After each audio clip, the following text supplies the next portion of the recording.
আলোচনার হচ্ছে বিষয়বস্তু দুইটি।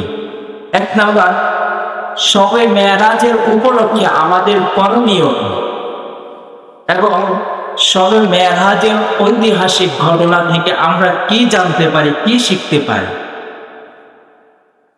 তাহলে এক নাম্বার, আমাদের আগে জানতে হবে শবে মেরাজটা কি। শবে মেরাজটা কি?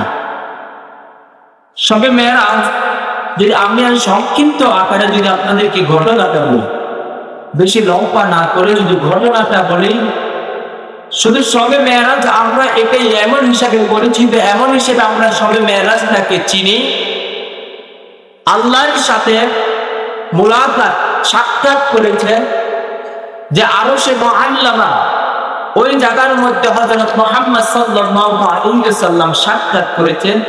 ওই হিসাবে আমরা এটাকে শবে মেরাজ হিসেবে বলি। এই জন্য সংক্ষিপ্ত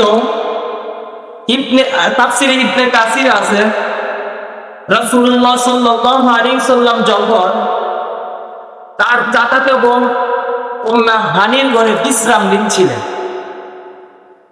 এমন সময় দুইজন ফেরেশতা আগমন করলেন এবং তাকে ধরে হাতিমে কাবার নিয়ে যান।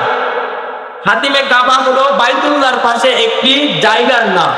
মানে বাইতুল্লাহ যে আপনাদের মসজিদটা, আমরা মসজিদের সীমানাটা করলাম শুধু মসজিদের মধ্যে, আরো বাকি সীমানাটা হচ্ছে এতটুকু এরিয়া হচ্ছে মসজিদ।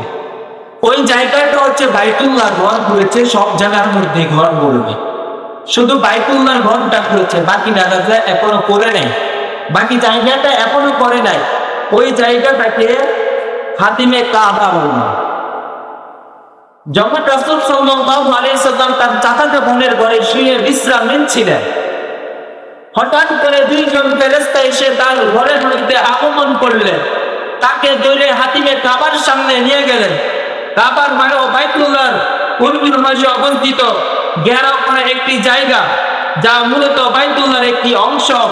কুরাইশরা কাবা নির্মাণ করার সময় অর্থের অভাবে এত অংশটুকু বাদ দিয়েছিলেন। সুতরাং এখানে নামাজ পড়া মনে করা বাইতুল্লাহর মধ্যে নামাজ পড়ার মতো ইসলাম জায়গা না। আমি আপনাকে এক্সাম্পল দিয়ে বুঝলাম, উদাহরণ দিয়ে বুঝলাম, মসজিদের সীমানা যতটুকু মসজিদটা করেছে, যদি আপনি মসজিদের বাইরে যদি নামাজ পড়েন, মসজিদের যে সওয়াবটা পাবেন বাইরেও ওই সওয়াবটা একই পাবে। ওই বাইতুল্লাহর সাথে হাতিমের কাবা যখন তারা মসজিদটা নির্মাণ করতে পারেন অর্থের জন্য, ওই জায়গাটা বাকি ছিল, ওই জায়গার মধ্যে মুহাম্মদ সাল্লাল্লাহু আলাইহি ওয়াসাল্লামকে দুইজন ফেরেশতা নিয়ে গেলেন। যখন নিয়ে গেলেন তখন রাসূল সাল্লাল্লাহু আলাইহি ওয়াসাল্লামকে তার বক্ষে তার হাতকে বের করে জমজমের পানি দিয়ে পরিষ্কার করলেন। রাসূলুল্লাহ সাল্লাল্লাহু আলাইহি ওয়াসাল্লাম যখন হাতিমে কাবার সামনে গেলেন, দুইজন ফেরেশতা যখন তাকে হাতিমের কাবার সামনে নিয়ে আসলেন, তার শৌকুল সদরি মানে বুকের চারজারি, আমরা যেটা বলি বাংলাতে ওপেন হার্ট সার্জারি, আমরা যেটাকে বলি খোলা অপারেশন, বুকের অপারেশন। শিক্রুম সদরি আরবিতে বলা হয়, বাংলাতে বলা হয় বুকের অপারেশন, ইংরেজিতে বলা হয় ওপেন হার্ট সার্জারি। মুহাম্মদ সাল্লাল্লাহু আলাইহি ওয়াসাল্লামকে হাতিমের কাবার সামনে যখন দুইজন ফেরেশতা নিয়ে আসলেন, আনার পর তার হাত ওপেন হার্ট সার্জারি করলো, বুকের কলমটা বের করলো, বের করে জমজমের পানি দিয়ে পরিষ্কার করলো, পবিত্র করলো। আল্লাহ রাসূল সাল্লাল্লাহু আলাইহি ওয়াসাল্লামের শিক্রম সদরি করা হয়েছে জীবনে 4 বার। কয়বার? 4 বার। মানে ওপেন সার্জারি, বুকের সার্জারি করলো, পরিষ্কার করলো, পবিত্র করলো 4 বার। এক নাম্বার, যখন তার ওপেন হার্ট সার্জারিটা করলো, শিক্রম সদরি যখন করলো, এক নাম্বার শৈশবকালে যখন তিনি ছোট ছিলেন, তখন তার এই চারঝাড়িটা করা হলো, পবিত্র করলো। যখন তার বয়স 4 কিংবা 5 বছর চলে, তখন তিনি দুধমা হালিমা সাদিয়া রাদিয়াল্লাহু তাআলা আনহা এর ঘরে ছিলেন। তার দুধ ভাই আব্দুল্লাহর সাথে মাঠে গেলেন। এমন সময় 2 জন ফেরেশতা আগমন করলেন এবং তার বুকের কলমটা বের করে জমজমের পানি দিয়ে পরিষ্কার করলো, ধৌত করলো। আবার যেই জায়গায় থেকে বুকের কলমটা বের করলো, আবার ওই জায়গার মধ্যে আল্লাহ রাসূল সাল্লাল্লাহু আলাইহি সাল্লাম কলমটা আবার রেখে দিলেন। তার উদ্দেশ্য ছিল শিশু যখন মাঠে খেলতে যাবে, তার আচরণ থেকে রাসূল সাল্লাল্লাহু আলাইহি সাল্লাম পরিষ্কার করলেন, তাতে তিনি খেলাধুলা তামাশার দিকে ধাবিত না হন।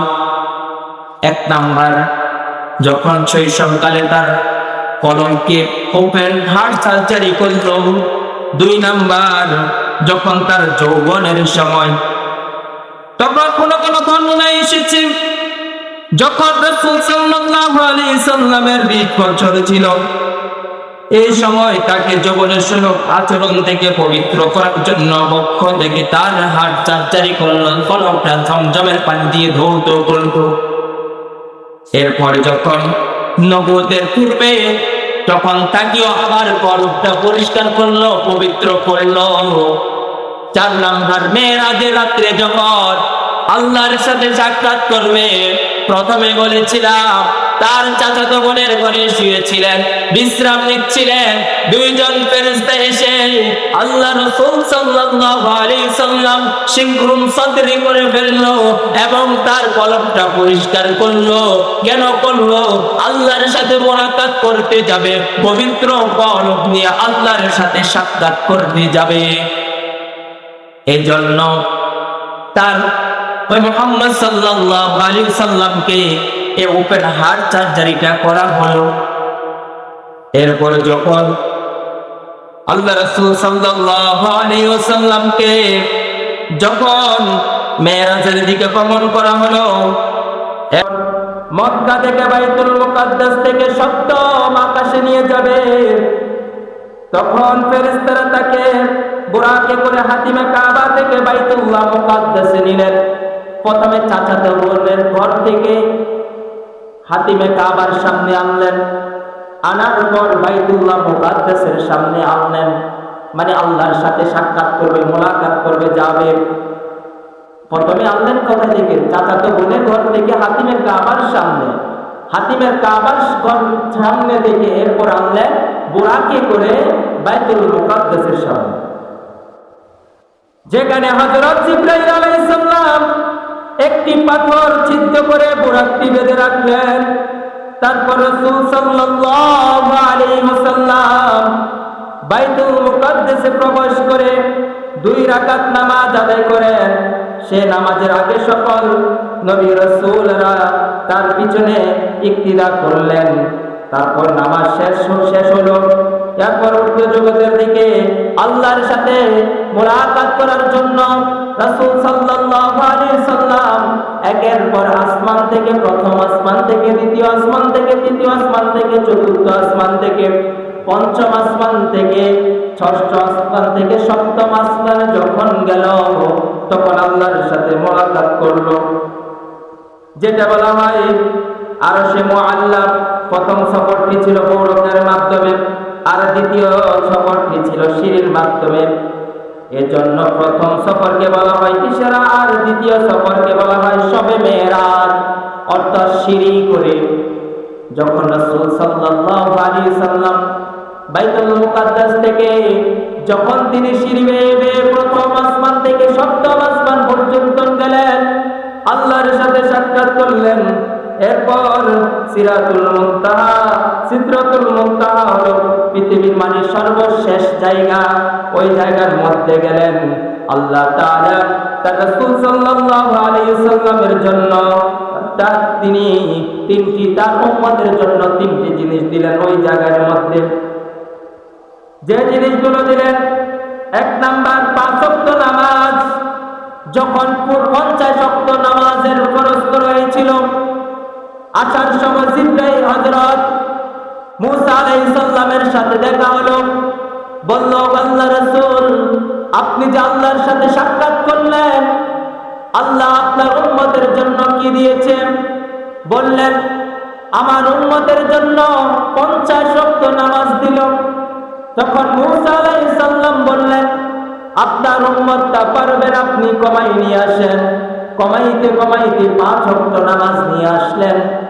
তখন আল্লাহ রাসূল সাল্লাল্লাহু আলাইহি সাল্লামকে আল্লাহ বলেন, তোমার উম্মত যখন 5 ওয়াক্ত নামাজ পড়বে, আমি আল্লাহ 50 ওয়াক্তের সওয়াব দিব।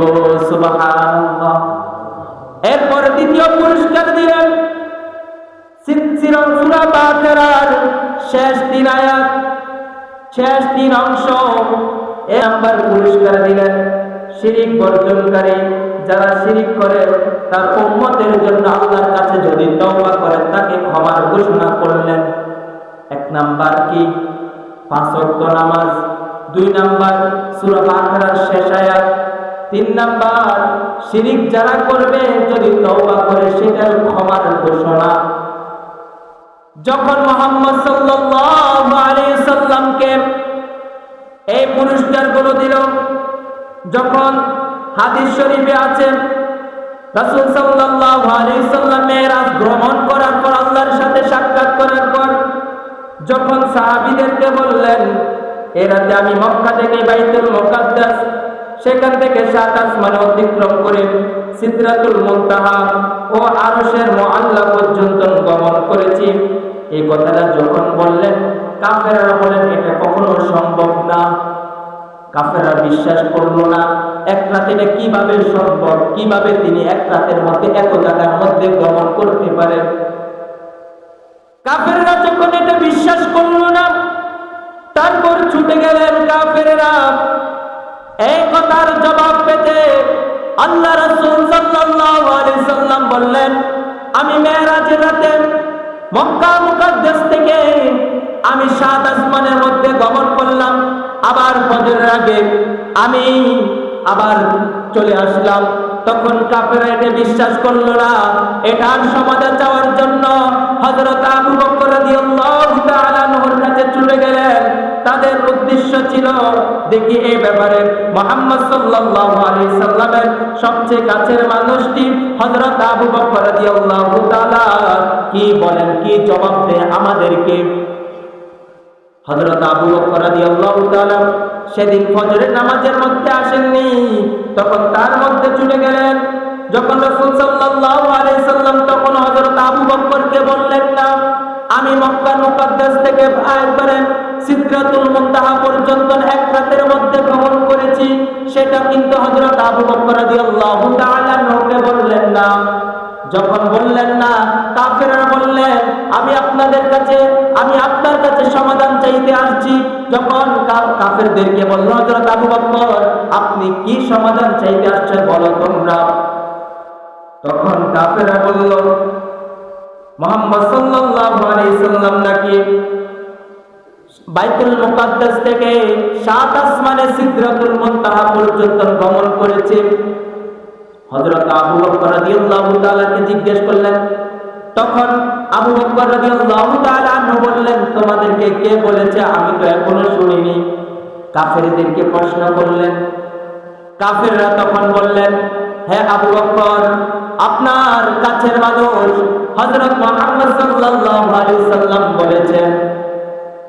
যখন আবু বকর এই কথা বললেন, কাফেররা আপনার কাছের মানুষ হযরত মুহাম্মদ সাল্লাল্লাহু আলাইহি সাল্লাম বলেছে, তখন আবু বকর বলেন, তোমরা আর কোনো বিশ্বাস করা লাগবে না, আমি বিশ্বাস করেছি তোমরা বলেছো, কারণ আমার নবী কখনো মিথ্যা বলে না।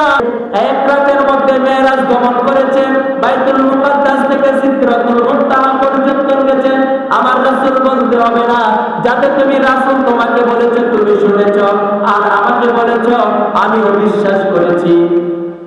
আমার নবী হচ্ছে আলামী, সত্যবাদী, কখনো মিথ্যা বলে না, আমিও বিশ্বাস করেছি। তখন কাফেররা আবু বকর রাদিয়াল্লাহু তাআলার এই কথাটা কোনো গুরুত্ব না দিয়ে তখন তারা চলে গেলেন মুহাম্মদ সাল্লাল্লাহু আলাইহি সাল্লামের বাড়িতে। রাসূলুল্লাহ সাল্লাল্লাহু আলাইহি সাল্লামের বাড়িতে যখন গেলেন, ওই কাফেররা যে ওই জায়গার মধ্যে গিয়ে রাসূল সাল্লাল্লাহু আলাইহি সাল্লামকে প্রশ্ন ছুড়ে দিলেন, হে নবী, আপনি তো বাইতুল মুকাদ্দাস থেকে সিদরাতুল মুনতাহা সাত আসমান পর্যন্ত গমন করেছেন এক রাতে। যদি আপনি বলেন বাইতুল মুকাদ্দাসের মধ্যে কয়টি জানালা আছে, কয়টি দরজা আছে, যদি আপনি বলেন তাহলে আমরা বিশ্বাস করব।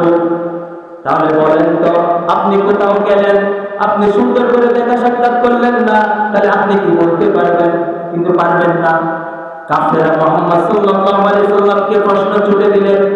রাসূল সাল্লাল্লাহু আলাইহি সাল্লাম পেরেশানির মধ্যে পড়ে গেলেন। মুসলিম শরীফের হাদিস, যখন প্রশ্ন কাফেররা ছুড়ে দিলেন, আল্লাহ রাসূল সাল্লাল্লাহু আলাইহি সাল্লাম এমন পেরেশানি হলেন, কিন্তু এমন পেরেশানি আর কখনো হলো না। বড় কাহিনী সংক্ষিপ্ত করি। এরপর আল্লাহ রাসূল সাল্লাল্লাহু আলাইহি সাল্লামকে যখন কাফেররা এই প্রশ্ন করলো বাইতুল মুকাদ্দাসে কয়টি জানালা, কয়টি দরজা আছে, তখন তারা পেরেশানির মধ্যে হয়ে গেল রাসূল।